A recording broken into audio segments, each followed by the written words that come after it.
గోదావరి తీరాన ఉన్న చిన్న గ్రామం రామాపురం. ఆ గ్రామంలో సీతారామయ్య గారి ఇల్లు అందరికీ తెలిసినది. ఆయన కుమార్తె అనన్య చిన్నప్పటినుంచే చదువులో ముందుండే అమ్మాయి. ఆమె కళ్లలో కలలు, మనసులో ధైర్యం. అదే గ్రామానికి చెందిన కార్తీక్ సాధారణ రైతు కుటుంబం నుంచి వచ్చిన యువకుడు. కాని అతని ఆలోచనలు అసాధారణం.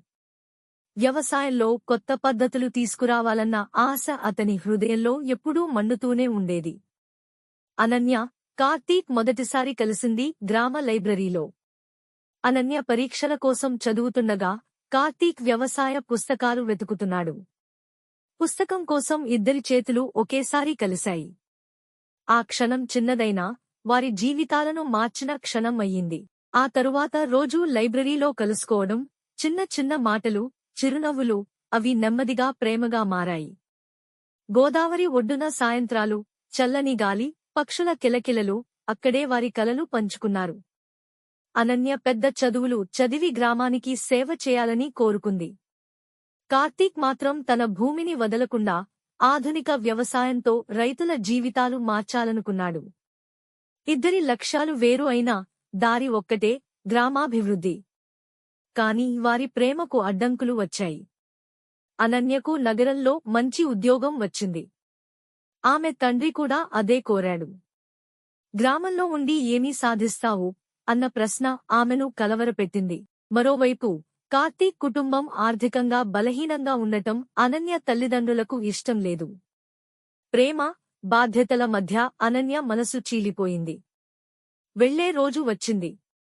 అనన్య రైల్వే స్టేషన్లో కార్తీక్ను చూసి కన్నీళ్లు పెట్టుకుంది. నా కలలు నిన్ను వదిలి వెళ్లమంటున్నాయి అంది. కార్తీక్ మాత్రం చిరునవ్వుతో, నీ కలలు నెరవేర్చుకో. నేను ఇక్కడే ఉంటాను. మన ప్రేమ నమ్మకంతో బతుకుతుంది అన్నాడు.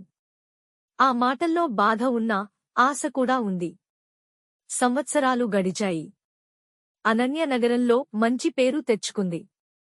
కార్తీక్ తన వ్యవసాయ ప్రయోగాలతో గ్రామంలో ఆదర్శ రైతుగా మారాడు. ఒకరోజు గ్రామంలో పెద్ద వ్యవసాయ సదస్సు జరిగింది. ముఖ్య అతిథిగా అనన్యను ఆహ్వానించారు. వేదికపై ఆమె మాట్లాడుతుండగా ముందు వరుసలో కార్తీక్ను చూసింది. కళ్లలో మాటలేని ఆనందం మెరిసింది. సదస్సు ముగిసిన తరువాత గోదావరి తీరాన మళ్లీ కలిశారు. ఈసారి నిర్ణయం స్పష్టంగా ఉంది. అనన్య తన ఉద్యోగాన్ని గ్రామాభివృద్ధికి ఉపయోగించాలని నిర్ణయించుకుంది. కార్తీక్ ఆమె చేతిని పట్టుకుని, ఇప్పుడైనా మన దారులు ఒక్కటే అన్నాడు. ఆ ప్రేమ కథకు పెళ్లితో ముగింపు మాత్రమే కాదు, గ్రామం మొత్తానికి ఆశగా మారిన ఒక కొత్త ఆరంభం. ప్రేమ అంటే విడిపోవడం కాదు, కలిసి ఎదగడం అని రామాపురం గ్రామం ఆ రోజు తెలుసుకుంది.